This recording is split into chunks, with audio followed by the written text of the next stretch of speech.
ठंड के मौसम में सबसे ज़रूरी यह है कि अगर आवश्यक हो तभी घर से बाहर निकलें, और यदि घर से बाहर निकलना आवश्यक हो तो पूरी तरीके से अपना ठंड से बचाव करके निकलें।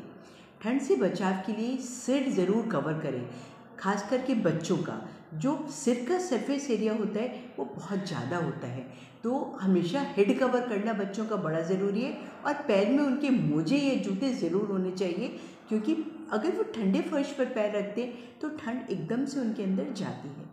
बुज़ुर्गों के बारे में मैं बात ज़रूर करना चाहूँगी कि बुज़ुर्ग यदि संभव हो तो बहुत जल्दी स्नान करने की आदत कई लोगों की रहती है, और उसके बाद बिना बदन को पहुँचे हुए सीधे ही वो पूजा करने के लिए चले आते हैं। वैसा नहीं करना है। सबसे पहले बाथरूम में अच्छी तरह से अपने बदन को पोंछ लेना है, क्योंकि जब आपके शरीर में पानी रहता है तो वो वातावरण की जो थोड़ी बहुत भी गर्मी होती है वो लेकर इवेपोरेट होता है और आपको और ठंड महसूस कराता है। और सुबह अगर संभव हो तो 10 बजे से पहले यदि आप स्नान करते हैं तो बिना पूरी तरह से सूखे, बिना पूरी तरह से कपड़े पहने हुए कभी भी बाहर बाथरूम के न निकले। जितने हार्ट अटैक्स होते हैं वो सुबह 4 से 10 बजे के बीच में ही होते हैं। उस समय पे सबसे इम्पॉर्टेंट चीज़ ठंड से बचाव करना है। ठंडे पानी से नहाना जहाँ तक हो अवॉइड करना चाहिए, गुनगुने पानी से नहाना चाहिए।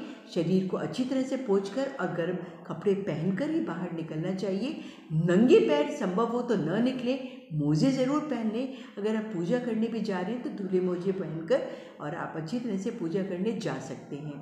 तो ये बुज़ुर्गों के लिए बहुत इम्पॉर्टेंट इसलिए है क्योंकि उनका एज के साथ में ब्लड प्रेशर बढ़ता है और ब्रेन को ब्लड सप्लाई कट ऑफ हो जाती है अगर ठंड होती है। अगर ठंड होती है तो हमारे शरीर की सारी क्रियाएं ऐसी केंद्रित हो जाती हैं कि वो ठंड को बचाने में लग जाती हैं और ब्रेन को ब्लड सप्लाई कम हो जाता है, और ब्रेन का अटैक यानी स्ट्रोक यानी पैरालिसिस का अटैक होने की संभावना बढ़ जाती है। और ऐसे ही हार्ट की ब्लड सप्लाई भी कम हो जाती है और हार्ट अटैक की संभावना बढ़ जाती है।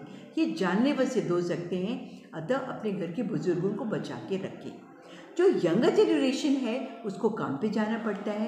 काम पे जाते समय वो ये ज़रूर ध्यान में रखे कि वो गर्म कपड़ों के साथ ही निकले और हाई स्पीड में टू व्हीलर न चलाए, क्योंकि अगर हाई स्पीड में वो टू व्हीलर चलाता है तो पूरा का पूरा मुंह तो उसका कवर नहीं होता, नाक आंखें तो खुली ही होती हैं, और उसके ज़रिए ठंडी हवा के झोंके जो आते हैं उससे कई बार कुछ एलर्जिक टेंडेंसीज भी वो डेवलप कर लेता है। नाक बहने लग जाती, साइनसाइटिस हो जाती है, सिर में जमा होने लगती है ठंड, और उसको फिर बुखार आने लगता है और वो अपने काम पे जाने में असमर्थ हो जाता है। तो वो अगर निकलता है तो पूरे प्रोटेक्शन से निकले, और अगर हो सके तो कवर्ड व्हीकल में ट्रैवल करे। अगर उसको टू व्हीलर में या पैदल चलना होता है तो गति उसकी सीमित हो।